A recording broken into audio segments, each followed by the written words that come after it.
तो 3 अंडे फोड़े, दूध डाला है, फिर उसमें काली मिर्च नमक डाल के अच्छे से उसको मिक्स किया है।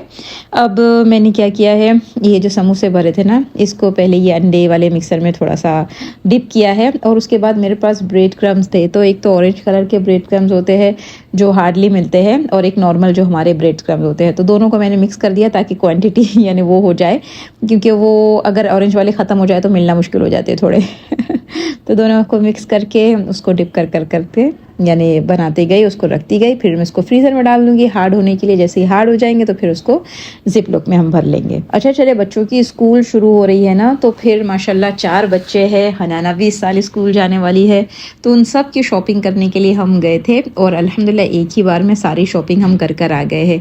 हर चीज़ देखिए तैयारी मांगती है, हम वहाँ चलते हैं और थोड़ी हम बातचीत भी करते हैं। हर चीज़ तैयारी मांगती है, चाहे देखिए रमज़ान की तैयारी हो, हम सब के घरों में रमज़ान की तैयारी चल रही होगी, चाहे वो क्लीनिंग से लेकर हो, फिर या कुकिंग हो, या जो भी हो, यानी कपड़े ख़रीद रहे हैं, शॉपिंग हो, कुछ ना कुछ सबके घर में रमज़ान की तैयारी चल ही रही है। और अगर हम हमारे यहाँ की बात करें तो स्कूल शुरू हो रही है तो उसकी तैयारी चल रही है, किसी के यहाँ शादी की तैयारियाँ चल रही हैं, यानी हर चीज़ तैयारी मांग रही है। ऐसा नहीं होता कि बिना तैयारी के कोई भी काम हो जाए। जैसे हम सब अपनी अपनी तैयारी में बिज़ी है ना, वैसे ही शैतान भी उसकी तैयारी में बिज़ी है। यानी उसने 11 महीने हम पर इतना काम किया है, इतनी तैयारी की है। हम तो 15-20 दिन 6 महीने से काम करते हैं ना, ताकि भाई वो इवेंट या वो दिन या वो महीना अच्छे से निकल जाए। शैतान तो पूरा 11 महीने हम पर काम किया है ताकि रमज़ान में भी हमारी वो आदतें जो गुनाह वाली बरकरार थी वो बाकी रह जाए। तो उसने तो 11 महीने बेचारे ने मेहनत की है। इस वजह से होता है कि रमज़ान आकर चले भी जाता है और हम जहाँ थे वहीं खड़े रह जाते हैं। तो उसकी तैयारी यानी बहुत ज़्यादा मेहनत वाली होती है।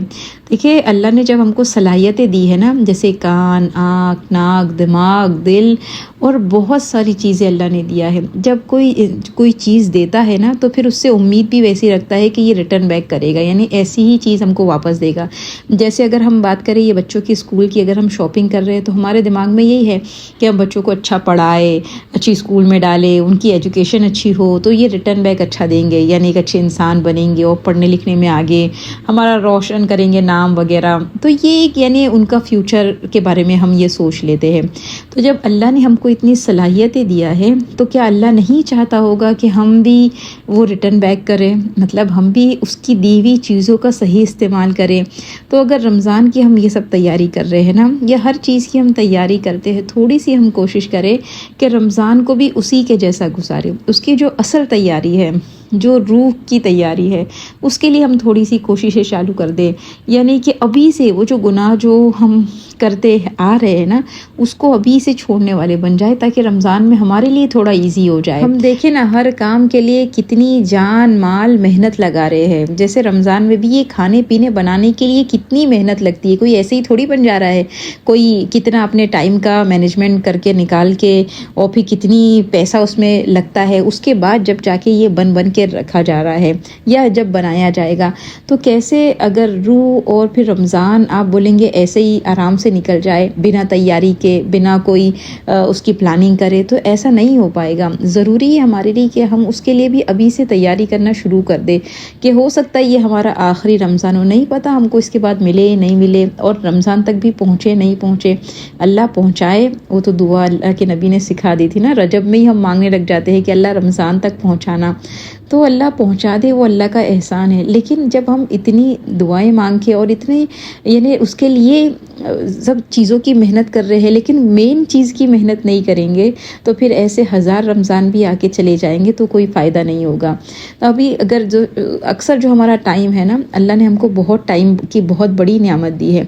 और मैं अपनी भी बात करूँगी कि मेरा और हम सब का अक्सर टाइम फ़ुज़ूल कामों में ज़्यादा जाता है, और फ़ुज़ूल काम में सबसे पहले तो मोबाइल ही आ रहा होता है। तो अगर ऐसे ही हमारा टाइम चला गया, तो कल क़यामत के दिन जब हमारे हाथ में नामा अमल आएगा और अल्लाह हमको दिखाएगा कि हमने रमज़ान की क्या तैयारी किए है, तो हमको तैयारी में सिर्फ ये समोसे और ये शॉपिंग और यही दिख जाएगा, जो असल तैयारी थी वो दिख ही नहीं पाएगी।